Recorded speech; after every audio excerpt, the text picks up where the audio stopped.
Welcome to the Brunswick Beat. Brunswick County's only television news show brought to you by the Brunswick Beacon. I'm Rachel Johnson. And I'm Caroline Curran. A Brunswick County Sheriff's captain has been demoted following a single vehicle wreck in which an unauthorized passenger was in the sheriff's vehicle. Sammy Turner has been demoted to lieutenant from his previous rank of captain. Following last week's wreck, Brunswick County Sheriff John Ingram has ordered a review of all sheriff's policies regarding assigned vehicles. Turner's vehicle hydroplaned, then ran off the roadway to the left and began to overturn. The vehicle then struck a tree and came to a rest on the top in the median of US 74 near Leland. In addition to weather conditions, defective equipment was listed on the report as a contributing factor to the wreck. In less than a month, Brunswick County residents will be taking a turn on hope and turning right on mercy as they visit the SCCU Hospice House of Brunswick. The facility is slated to open on July 1st, with an open house planned from 1 to 4 p.m. Sunday, June 24th. The task of naming the roads was left up to the man who donated the 7.5 acres of land, Louis Lewis.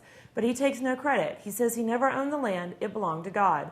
Lewis was born and raised in Brunswick County. He sat down and shared some of his life's journeys with the Beacon. For more on the man behind the land, pick up this week's paper.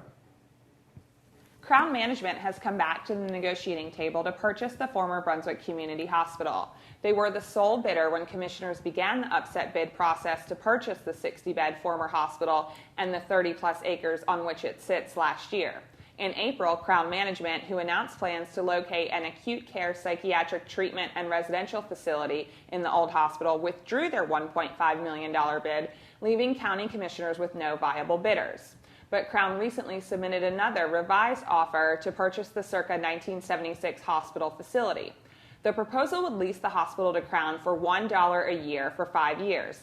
Then at the end of the 5 years, they'll pay the remaining $1.49 million. Little damage has been reported after Tropical Depression Beryl made its way past Brunswick County on Wednesday, May 30th.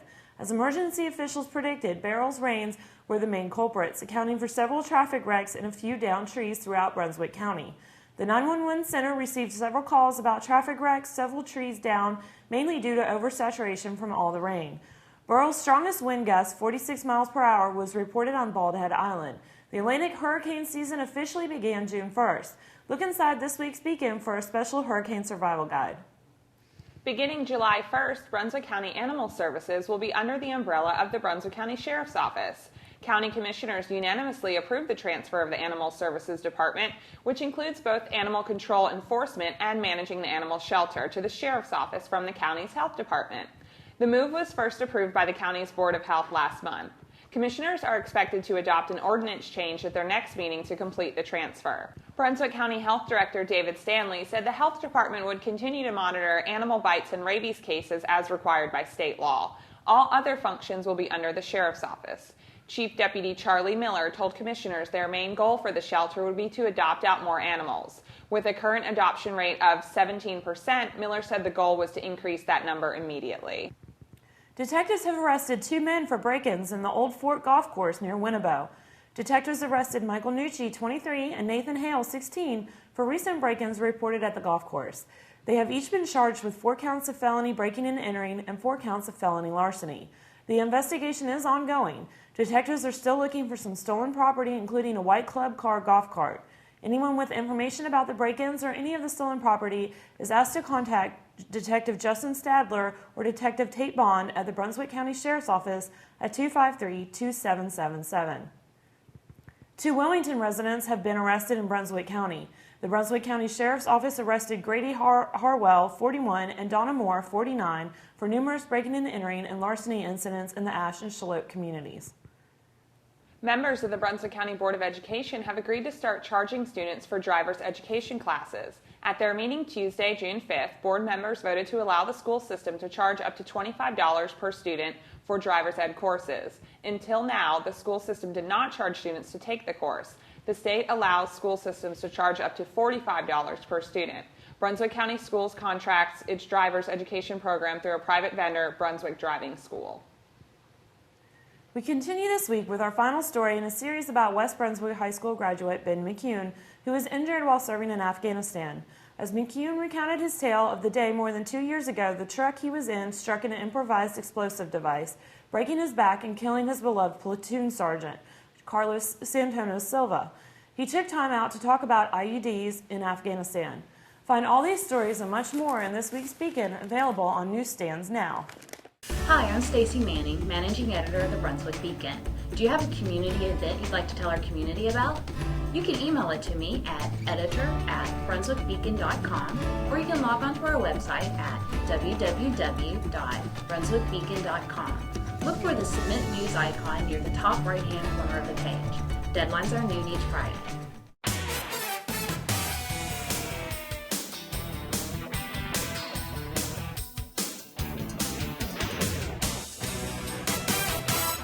Hey there, sports fans, and welcome to the Beacon Sports Report. Eric Davis has decided to stay on at West Brunswick to continue to coach the boys basketball team. The announcement came on May 29th.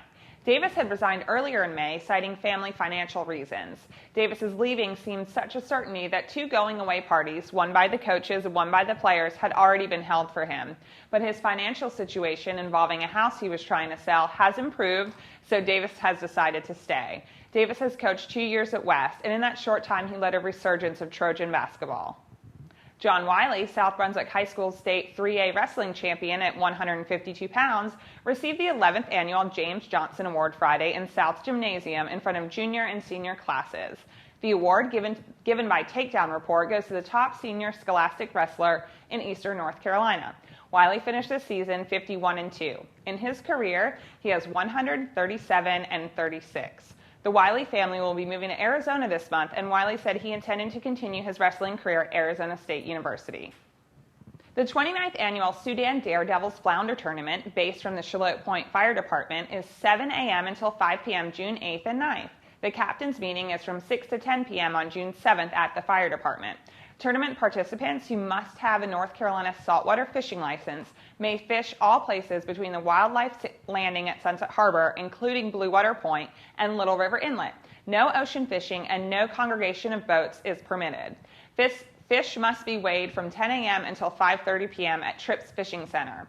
If there is a poundage tie, the flounder's length will decide the winner.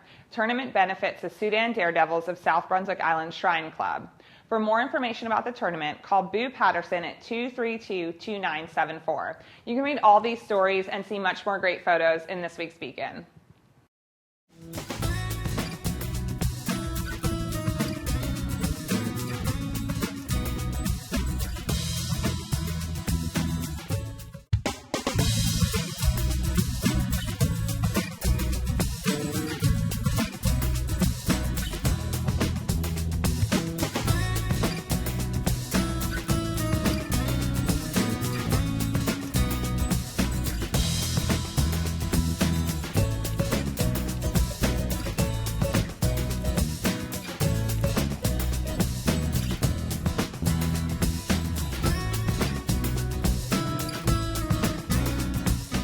Hi, I'm Stacy Manning, Managing Editor of the Brunswick Beacon.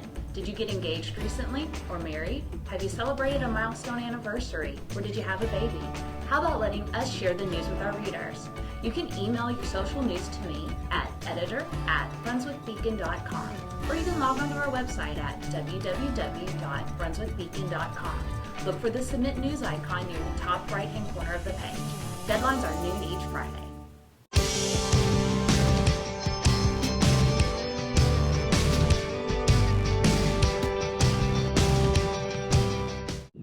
Hi, I'm out at Brunswick County Animal Shelter today with 2 adorable Retriever Lab mixed puppies.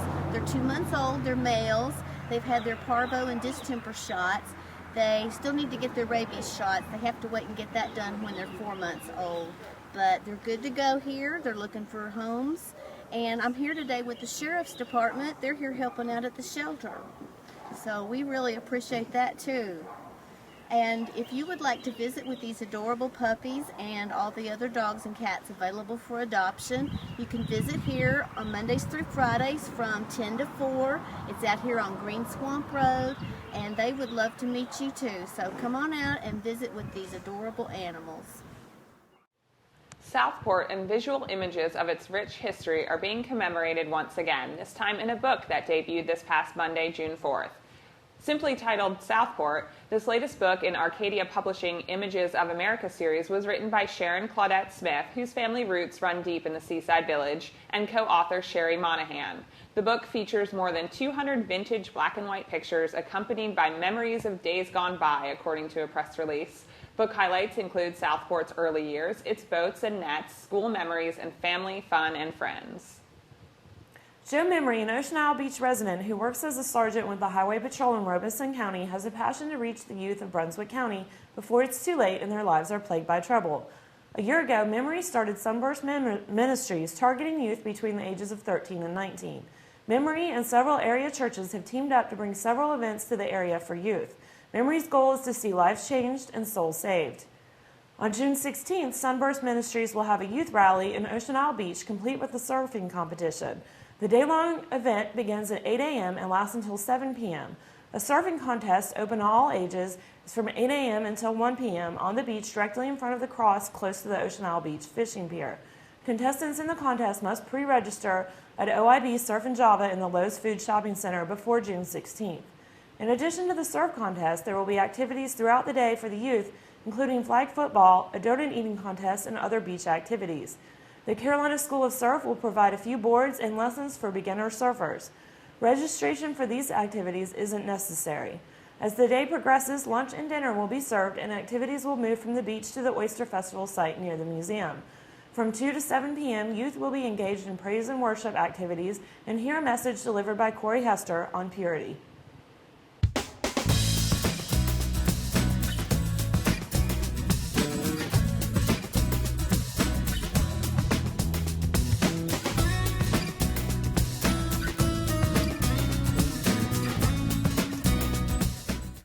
As we continue our Looking Back series, this week's paper recalls when fishermen successfully protested a proposed landfill site and a robbery was foiled at the Charlotte ABC store.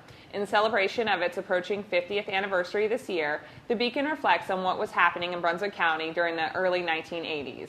Each month, we bring readers a glimpse into the past. For more details about what was happening back then, pick up this week's issue of the Beacon.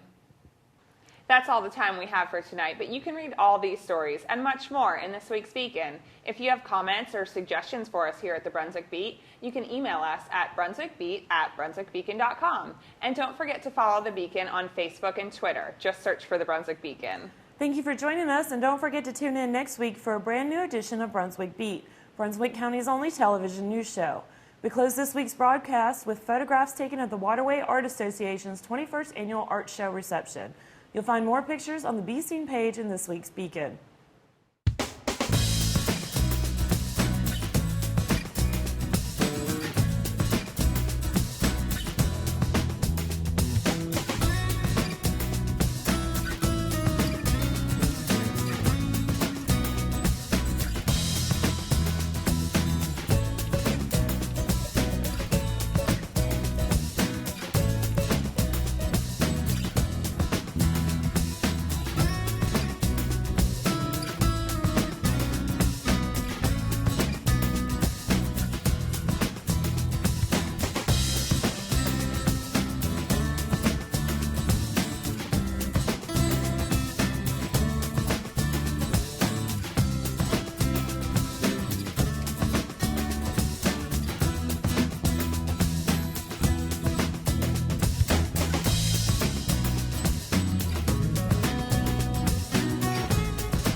This is ATMC TV Channel 3.